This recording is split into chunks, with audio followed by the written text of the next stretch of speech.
Hi friends, welcome back to our channel Mr.Madras Vaasi. ஆடி மாதம் வந்துட்டாலே அம்மன் கோயிலெல்லாம் திருவிழா ஸ்டார்ட் ஆகிடும். மற்ற எல்லா மாதத்தை விட ஆடி மாதம் வந்துட்டோன்னா நம்ம வீட்டு பக்கத்தில் இருக்க சின்ன சின்ன கோவிலேருந்து பெரிய பெரிய கோவில் வரைக்கும் ரொம்பவே சிறப்பாக பூஜைகளும் அலங்காரங்களும் அபிஷேகம் நடந்துகிட்டே இருக்கும். கூட்டமும் எப்பவும் பார்க்காத மாதிரி அலை மோதிக்கிட்டே இருக்கும். அப்படி திருவிழா நடக்கிற அம்மன் கோயிலேயே ரொம்பவே சிறப்பான ஒரு கோவில் எதுன்னு பார்த்தோம்னா இப்போ நம்ம இருக்கிற இந்த பெரியபாளையம் பவானி அம்மன் கோவில் தான் சொல்லணும். ஏன்னா இந்த ஒரு கோவிலில் மட்டும்தான் ஆடி மாதத்தில் வர எல்லா சனி ஞாயிற்றுக்கிழமையிலையும் திருவிழாவும் கொண்டாட்டமாக இருக்கும்.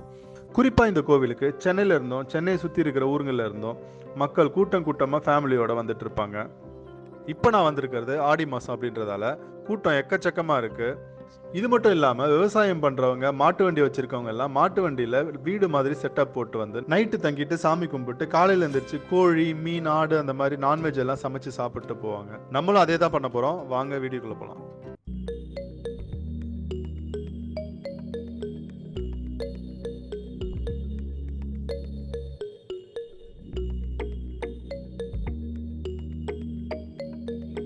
கார் பார்க்கிங்க்கு 50 ரூபா தனியாக வாங்குறாங்க. ஆனால் இதுக்கு வாங்குறதுக்கு மட்டும்தான் ஆள் இருக்காங்க. ஆனால் உள்ள வெஹிக்கல்ஸ் அரேஞ்ச் பண்ணுறது, வெஹிக்கல்ஸை வெளியே எடுத்து விடுறது, இதுக்கெல்லாம் ஆள் இல்லை.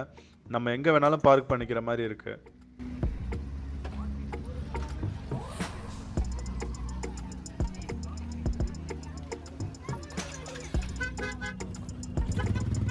வெயில் செமையா அடிக்குது. இங்கே ஒரு அண்ணன் லெமன் சோடா வித்துட்டு இருக்காரு. இதை குடிச்சிட்டு எனர்ஜியோட கோயிலுக்குள்ளே போகலாம்.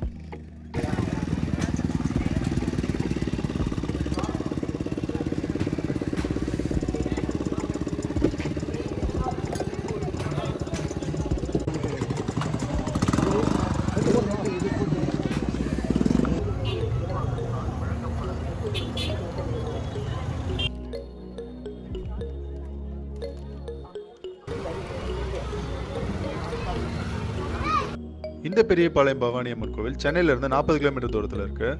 பஸ் வசதி பார்த்தோன்னா கோயம்பேடு, டி நகர், அம்பத்தூர்லேருந்து டைரக்ட் பஸ்லாம் இருக்குது.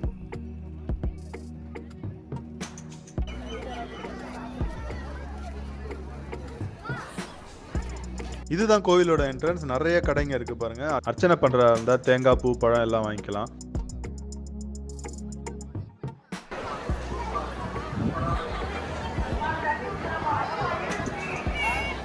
இந்த கோவிலுக்குள்ள வந்ததுமே அங்கங்க பக்தர்கள் நிறைய வேண்டுதல்கள் பண்றதை பார்க்கலாம். தீபம் ஏற்றுறது, மரத்துல தொட்டில் கட்டுறது, வேப்பஞ்சலை உடுத்தி கோவிலை சுத்தி வர்றது, அப்புறம் அங்க பிரதட்சணம் பண்றது, கோழி, ஆடு இதெல்லாம் சுத்தி விடுறது, உப்பு, லெமன் வச்சு நமக்கு சுத்தி போடுறது, இதெல்லாம் இந்த கோவில்ல சிறப்பான விஷயமா இருந்துட்டு வருது.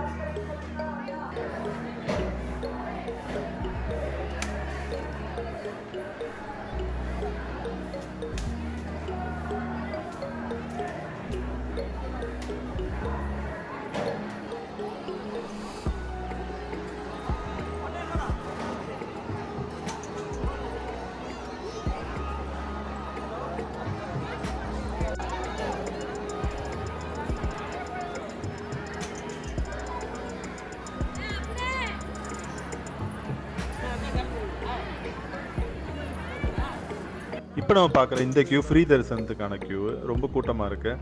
இதுக்கப்புறம் 20, 50, 100 இருக்குன்னு சொல்கிறாங்க. 20, 50 நான் வந்த இந்த டைமில் இல்லை, வெறும் 100 ரூபா கியூ மட்டும்தான் வச்சுருக்காங்க. நாங்கள் எங்கள் ஃபேமிலியோடு வந்திருக்கிறோம். ஸோ குட்டீஸ்லாம் நிறைய கூட்டிகிட்டு வந்ததால் லஞ்ச் டைம் வேறு, பசி ரொம்ப எடுக்குதுன்னு சொல்கிறாங்க. அதனால் நம்ம 100 ரூபா கியூலே போயிடலாம்.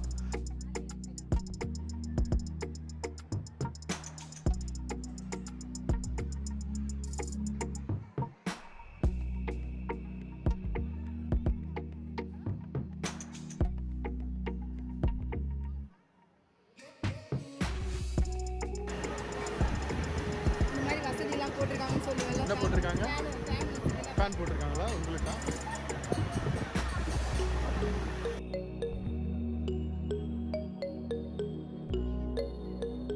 இப்போ நம்ம கோவிலுக்குள்ளே வந்துட்டோம். இங்கே மட்டும்தான் கொஞ்சம் கூட்டமாக இருக்கிற மாதிரி தெரியுது. சாமியை பார்த்துட்டு உங்களுக்கு அப்டேட் பண்ணுறேன்.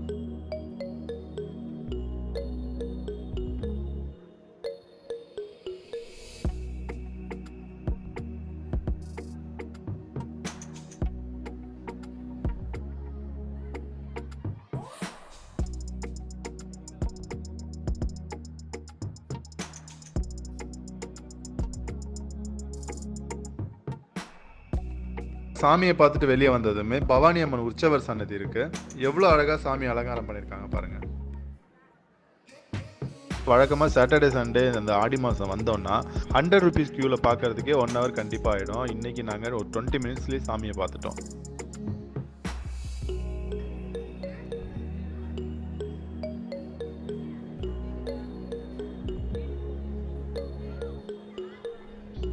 இந்த கோவிலில் நிறைய நேர்த்திக்கடன்லாம் செய்வாங்கன்னு சொல்லியிருந்தேன் இல்லையா, அதில் ஒன்று தான் இந்த மாவிளக்கு எடுக்கிறது. இந்த மாவிளக்கு எடுக்கிறதுன்றது நிறைய அம்மன் கோவிலில் நீங்கள் பார்த்துருப்பீங்க.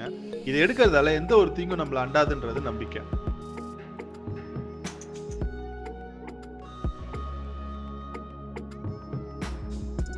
கோவிலை முடிச்சுட்டு வெளியே வந்தாச்சு. இப்போ நம்ம பார்க்குற இதுதான் அன்னதானத்துக்கான கியூ.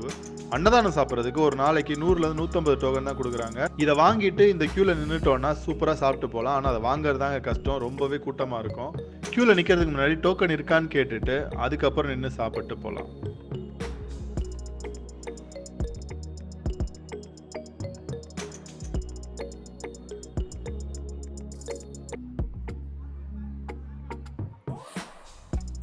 இப்போ நம்ம பார்க்குற இந்த இடம் தான் கோவிலோட பின்வாசல். கோவிலை சுற்றி விநாயகர், முருகர், பெருமாள், பரசுராமர் இந்த மாதிரி எல்லா சாமிக்கும் சின்ன சின்ன சன்னதி இருக்கு.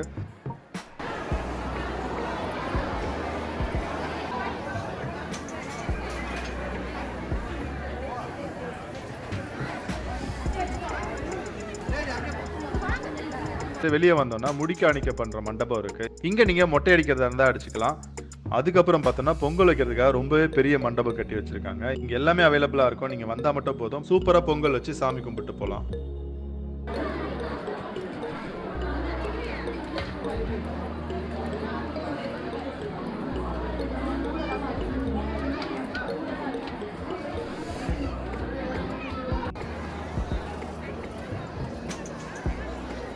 இப்போ நம்ம பெரியபாளையம் கோயிலை விட்டு வெளியே வந்தாச்சு. இங்கே வழியில் இருக்க கடைகள் எல்லாம் சாமி ஃபோட்டோஸும் கோவில் பிரசாதங்களும் குழந்தைங்களுக்கான டாய்ஸும் வித்துட்டு இருப்பாங்க. ஸோ உங்களுக்கு பிடிச்சிருந்தா வாங்கிக்கோங்க.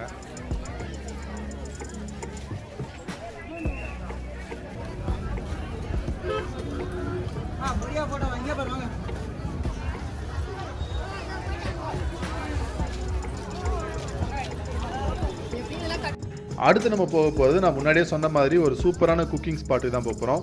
அதுதான் அடுத்த டார்கெட். வாங்க போகலாம்.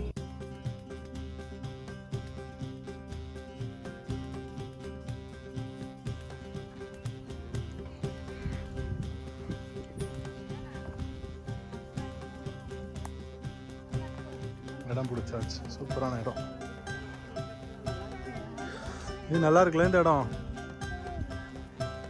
கோவிலேருந்து கொஞ்சம் தூரம் வந்ததுமே இந்த சூப்பரான ஸ்பாட் எங்களுக்கு கிடைச்சிருச்சுங்க. இந்த ஆடி மாதம் மட்டும் கோவிலை சுற்றி எந்த பக்கம் பார்த்தாலுமே ரோட்டோட ஓரங்களில் இதே மாதிரி சமையல் வேலை தான் நடந்துகிட்டே இருக்கும். பார்க்கறதுக்கே ரொம்ப இன்ட்ரெஸ்டிங்காக இருக்கும்.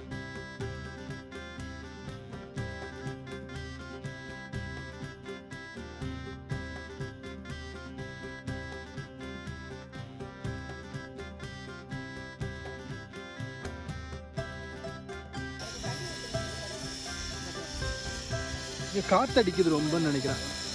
காற்று செம்மையாக அடிக்கிறதால நான் கொண்டு வந்த இந்த மினி ஸ்டவ் யூஸ் ஆகவே இல்லை. இதுக்கு முன்னாடி சமைச்சிட்டு போனவங்க வச்சுருந்த அடுப்பு தான் யூஸ் ஆச்சு. பாருங்கள், நம்ம ட்ரெடிஷ்னல் விறகு அடுப்பு எவ்வளோ சூப்பராக எரியுதுன்ட்டு.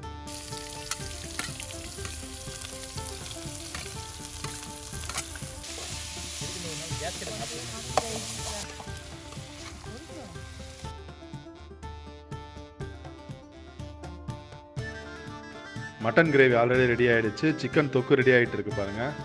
நம்ம வீட்டில் செய்கிற மாதிரி ரொம்ப பர்ஃபெக்டாக செய்யலனாலும் இங்கே செய்கிற அதிரடி சமையலோட டேஸ்ட்டே தனி தான். இதே மாதிரி நீங்களும் உங்கள் ஃபேமிலியோட வந்து சாமி கும்பிட்டு குக் பண்ணி என்ஜாய் பண்ணுங்கள். இந்த வீடியோ கண்டிப்பாக உங்களுக்கு பிடிச்சிருக்கும் நம்புறேன். லைக் பண்ணுங்கள், உங்கள் ஃப்ரெண்ட்ஸ் அண்ட் ஃபேமிலிக்கு ஷேர் பண்ணுங்கள். மறக்காமல் நம்ம சேனலை சப்ஸ்கிரைப் பண்ணுங்க. மட்டன் எப்படி வெந்திருக்கு பாருங்க, பூ மாதிரி வெந்திருக்கு.